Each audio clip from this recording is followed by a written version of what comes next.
Today we will be talking about the nervous system. We're going to review the lab, and we should be able to answer certain questions by the end of this lab. Questions such as how are messages going through the neuron, how neurons are different from neuroglial cells, where's brain stem, cerebrum, cerebellum, diencephalon. We're going to discuss some of the labs, what's the reflex labs, and we're going to talk about some neurological abnormalities. So nervous system can be divided into two major parts: the central nervous system, which contains brain stem, and the spinal cord, and peripheral nervous system that consists of spinal nerves with the receptors in the skin. You see nerves here, again, various ganglia in the periphery. The main function of the peripheral nervous system is to communicate signals from the periphery of the body to the CNS, and from the CNS to the periphery of the body. The central nervous system formulates the responses to the various environmental challenges. The basic cell of the nervous system is a neuron. It communicates and formulates the responses. That's the main sort of responsibility. And if you would look at the structure of the neuron, you will notice that there are some very distinct parts.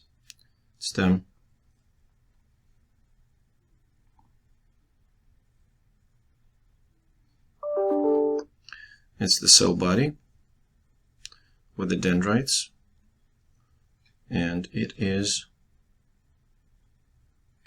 an axon with the multiple axonal branches. Axonal branches form synapses, and synapses are the sites of transmission of a signal from one neuron to another. Now let's talk a little bit more. So dendrites here are the receptive parts of a neuron. They receive the signal. Soma is generally considered a part of the neuron that integrates all the incoming signals and formulates the responses. And axon is the part of the neuron which transmits the signals in the form of electrical current. Axons are insulated by the myelin sheath. Now here you can see postsynaptic neurons. They will receive the signal from this neuron and will transmit it further. The chemical that transmits the signal from one neuron to another at the synapse is called a neurotransmitter. Now let's take a look at the histology of the nervous tissue. This one on the picture is the typical motor neuron. You can see dendrites, that receive neurotransmitter.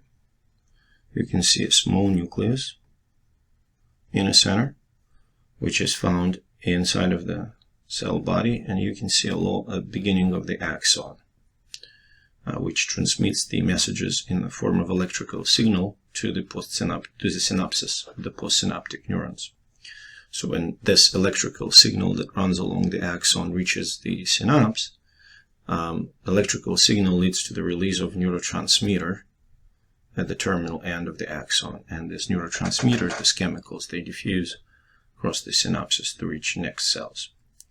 Now, in order for neurons to function properly, neuroglial cells, they maintain the proper environment for the neurons. Some of them provide the immune defense, some of them help to repair neurons, some of them electrically insulate neurons, and some of them provide the barrier between the brain and the blood, so-called blood-brain barrier. These nuclei here represent the nuclei of various neuroglial cells. So here you can see a bunch of axons that used to be bundled in a nerve. Now, if you look closer, you can see the thin white layer. Well, it's almost transparent on this picture. That's the myelin sheath. It's the layer of electrical insulation. Now, not the entire length of an axon is insulated. So these little gaps here are nodes of RANVA. And the idea is that when electrical message is conducted in the neuron, it goes from one node of RANVA to another, which makes it very fast. If we go back to our image of neuron, the message will go like this. It's called saltatory conduction. And saltatory conduction makes transmission of the signal much faster. Now, in neurological disorder, such as multiple sclerosis, immune system attacks myelin sheath and leads to demyelination, the loss of myelin. Obviously, when there is no electrical insulation, the speed of contraction and the quality of conduction of the message will be affected greatly and negatively. Now, in this lab, we usually try to apply a voltmeter, use a voltmeter to measure an electrical current that goes through the nerves, through the median nerve specifically in your wrist. So we apply 2 electrodes in this points here, and then measure the voltage when the hand is completely relaxed or when the fist is made. So I'm gonna make some kind of, make some made up numbers. So 0 for inanimate object, okay? And with a relaxed hand, let's say it's going to be 13 millivolts. And with a clenched fist, it's going to be 17 millivolts. Now, let's say in the partner, we see 9 millivolts. And with a clenched fist, 11 millivolts. You can see that there is a difference between the no stimulus and stimulus muscle signal that is sent to the muscles to clench the fist. So I expect you to calculate the change in voltage for you and for the partner. Now, we didn't detect any voltage in the inanimate objects, so inanimate object now results quite reliably. Results, well, put it in quotation marks. Okay. Now, when partner clenched fist, or when we clenched fist, we detected the increase in the voltage. So that tells us that median nerve transmits signals to the muscles that control clenching of the fist. So, what could affect the outcomes of this experiment? Median nerve can roll to the sides. We may have not put the electrodes immediately on median nerve. Gender is unlikely to affect, but body frame can affect the results, because if somebody has less muscles in the wrist, that may make measurements much easier. Other anatomical differences may contribute to it as well. And generally, yeah, other variables. We can think of something like somebody is sweating or not. Sources of error, imperfect position, inaccuracy of the voltmeter itself, not enough experiments done. Okay, make multiple experiments. Now let's talk about some gross anatomy of the nervous system specifically. Start with the central nervous system. So here you can see brain. So this is cerebrum, and diencephalon here, cerebellum, brainstem, spinal cord. That's a cross section of the spinal cord with spinal nerves, white and gray matter, and the central canal in the center. So this table lists some of the functions that you can go over yourself. We're going to jump immediately to some functional questions. Before we get there, so here you can see the gray matter and white matter. Gray matter is basically bodies of the neurons, and white matter are myelinated axons. So gray matter processes the information and white matter communicates it. Now these are cranial nerves. There are 12 cranial nerves. You can see the names, the positions, and below you can see the main functions of the cranial nerves.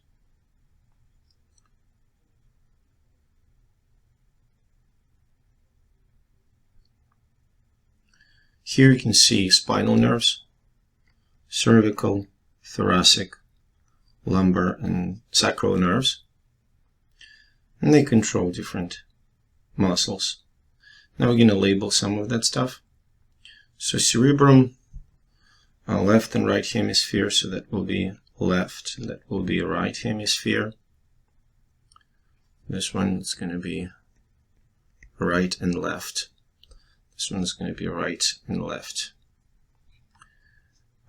Cerebellum is right here. Diencephalon, inside of diencephalon, hypothalamus, thalamus. Brainstem,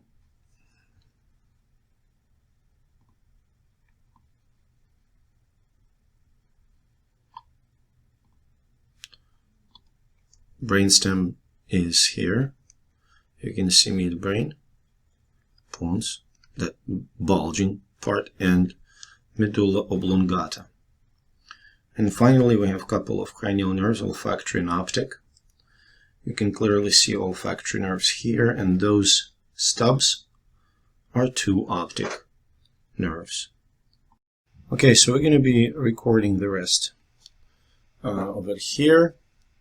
Spinal cord, let's take a look. White matter, gray matter, central canal is in the center. Those are the spinal nerves. Now in spinal nerve, cervical will be right about here, thoracic, lumbar, and sacral nerves. Let's take label cerebrum, so that's going to be roughly cerebrum, cerebellum, and brainstem here. Brainstem is obviously inferior to cerebrum, and here the spinal cord is right here. Oh yeah, we need to label the spinal cord in the image above. So that's spinal cord, that's the cranium, the skull. Now in this image we need to label olfactory nerves and the optic nerves. So olfactory nerves transmit the signals of the smell to the nose, and optic nerves transmit the optical signals, the vision signals from the eyes. Now here you can see cerebellum, white, and at the edge gray matter within the cerebrum. So white matter is deep to gray matter in the cerebrum. Now number A is vestibulocochlear nerve. It innervates inner ear. And B, here, if you look closer, it's the optic nerve because it comes from an eye. Now the bone will be, this is the body of the vertebrae, this is the spinous process, this is vertebral arch. White matter in the spinal cord is here, gray matter is here. Within the spinal cord, white matter is actually superficial and not deep. It's superficial to gray matter. And the spinal nerve in this image will be this.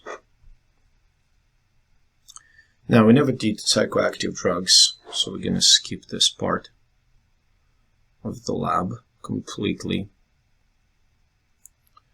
And we're going to talk about some functional classes of the neurons. You have a sensory neuron that transmits the signal from sensory receptors to, for instance, spinal cord. Interneuron that integrates the signals.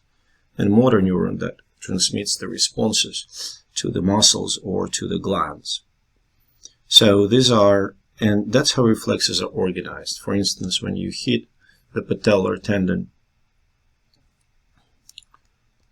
with a hammer, the stretch of the muscle is sensed by the receptors. Receptors send the signal to the spinal cord.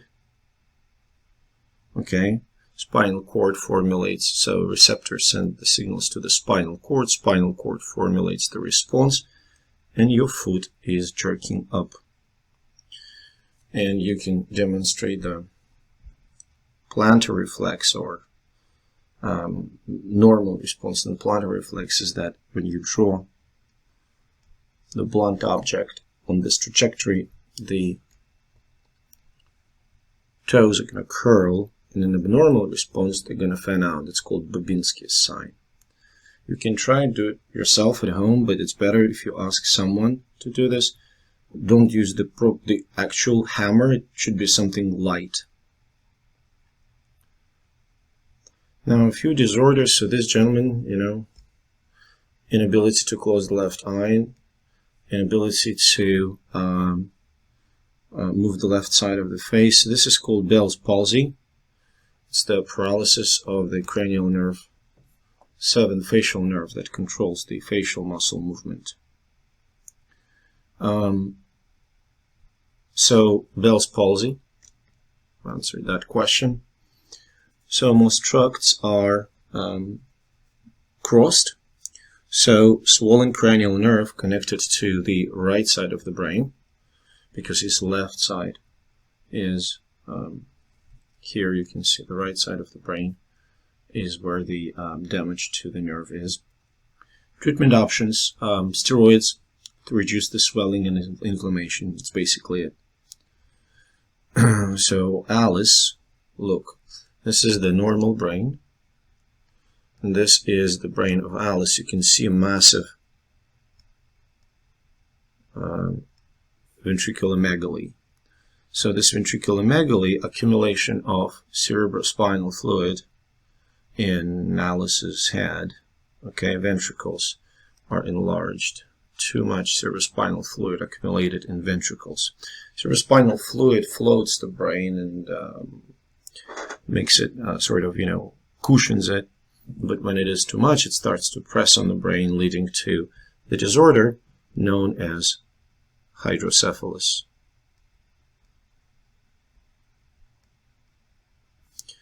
Accumulation of the fluid usually is caused by the blockage of the drainage in so-called arachnoid villi. When there is a damage to the arachnoid villi, they can become obstructed, there is no drainage, and cerebrospinal fluid accumulates in the ventricles.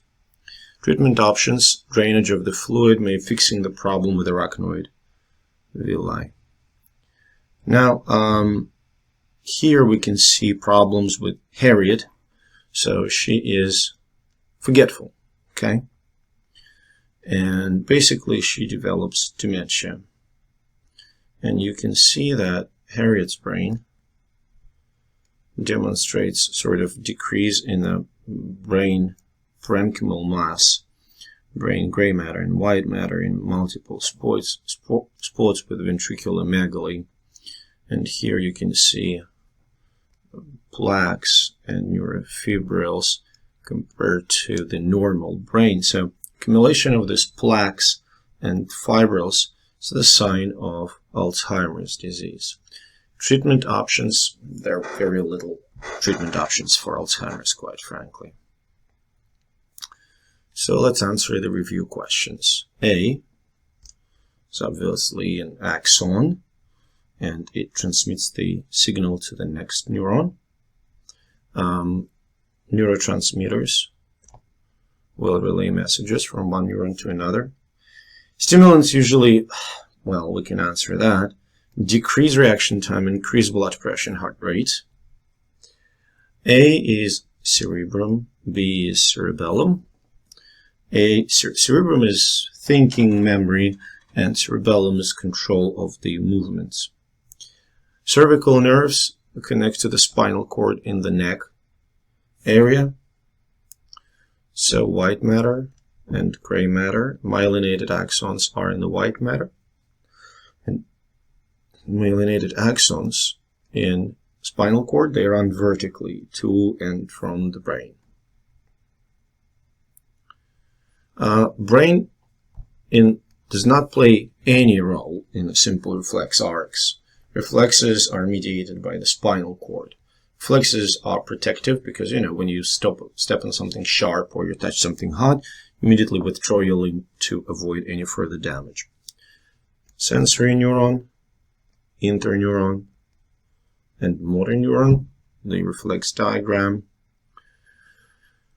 Psychoactive drug can prevent the degradation of neurotransmitters or can block the uptake of neurotransmitters back into the presynaptic neuron.